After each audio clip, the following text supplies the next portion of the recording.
उत्तर प्रदेश के बस्ती जिले से एक ऐसा सनसनीखेज मामला सामने आया है जिसने भाईचारे, रिश्तों और इंसानियत पर बड़ा सवाल खड़ा कर दिया है।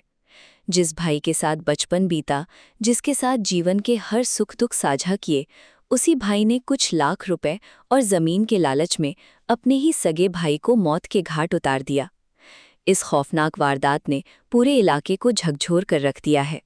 हालांकि पुलिस की सतर्कता और तेज कार्रवाई के चलते हत्या के महज 48 घंटे के भीतर पूरे मामले का खुलासा हो गया और आरोपी पिता पुत्र सलाखों के पीछे पहुंच गए। ये मामला बस्ती जिले के वॉल्टरगंज थाना क्षेत्र के रतनपुर अर्जुन गांव का है।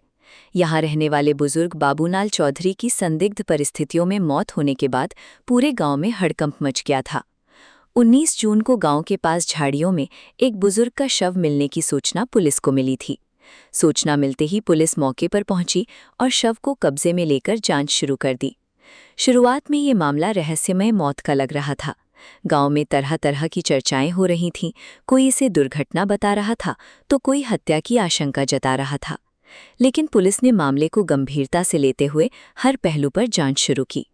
जांच के दौरान जो सच्चाई सामने आई उसने सभी को हैरान कर दिया।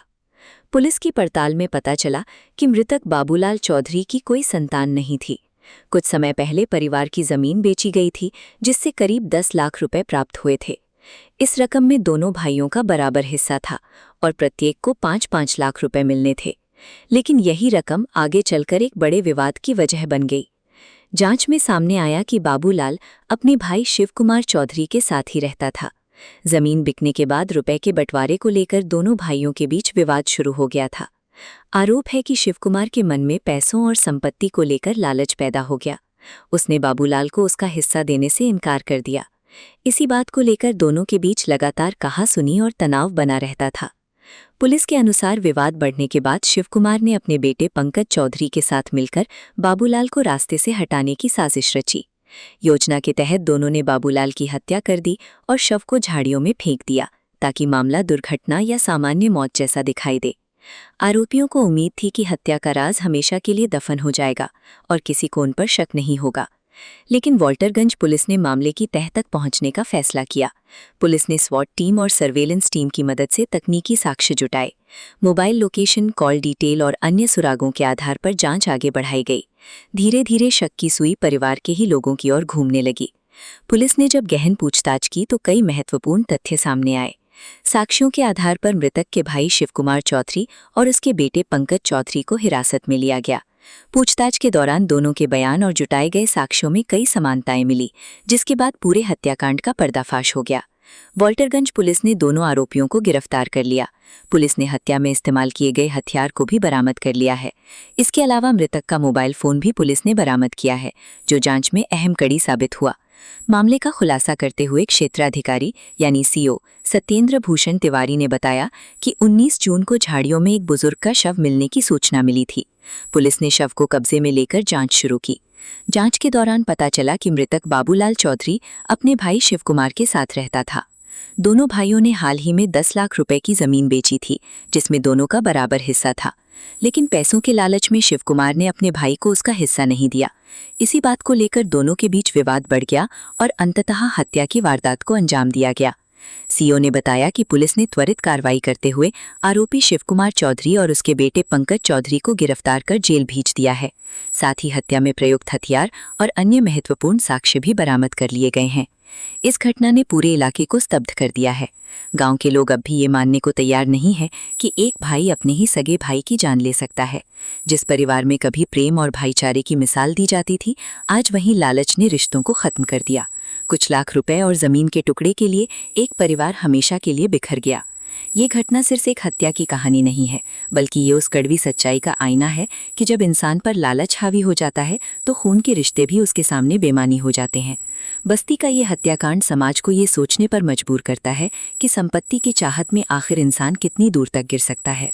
देखिए, थाना वाल्टरगंज जनपद बस्ती क्षेत्र में गत दिनांक 19 जून 2026 को प्रातः डायल 112 के माध्यम से एक सूचना पुलिस को प्राप्त हुई थी कि एक व्यक्ति का शव गांव रतनपुर अर्जुन के बाहर पड़ा हुआ है, आम रास्ते के बीच में। इस सूचना पर तत्काल हमारी स्वाट टीम, सर्विलांस, फॉरेंसिक टीम, स्थानीय थाने की टीम मौके पर पहुंची। पंचनामा कराकर सुसंगत साक्ष्यों पर जो वैधानिक कार्यवाही थी वो अभियोग का पंजीकरण करते हुए प्रचलित कराई गई। श्रीमान पुलिस अधीक्षक महोदय द्वारा इसमें तत्काल 3 टीमों का गठन किया गया। इसमें जब टीमों ने घटना का अनावरण किया तो पूरे घटनाक्रम इस प्रकार सामने आया कि मृतक बाबूलाल, जो स्थानीय गांव रतनपुरा का ही रहने वाला था, वो 3 भाई थे। एक भाई के साथ उसका विवाद था जो 2008 में ही अलग हो चुका था। इस व्यक्ति की शादी भी हुई थी 2004 में। इसकी पत्नी भी कतिपय कारणों से इससे अलग हो गई थी। अभी कुछ समय पहले तक इस व्यक्ति ने अपनी एक प्रॉपर्टी सेल की थी। जिस भाई के साथ ये रहता था, उन दोनों ने अपने हिस्से की प्रॉपर्टी सेल की थी, जिसमें 5 लाख रुपए इसका हिस्सा था। वो 5 लाख रुपए इसका भाई जो शिव कुमार, जिसके साथ ये रहता था, उसने अपने हित में उस रुपए का उपयोग कर लिया और इसको हिस्सा नहीं दिया। बार बार उसी को लेकर दोनों के मध्य ये विवाद चल रहा था। घटना के दिन रात में इसी बात को लेकर विवाद हुआ और मृतक बार बार अपने रुपए मांगने का दबाव बना रहा था, जबकि उसके भाई का मोटिव यह था कि अगर इसको रास्ते से हटा दिया जाए तो न केवल वो पैसे नहीं देने पड़ेंगे बल्कि इसके हिस्से की जो प्रॉपर्टी है उसका भी दावेदार हो जाएगा।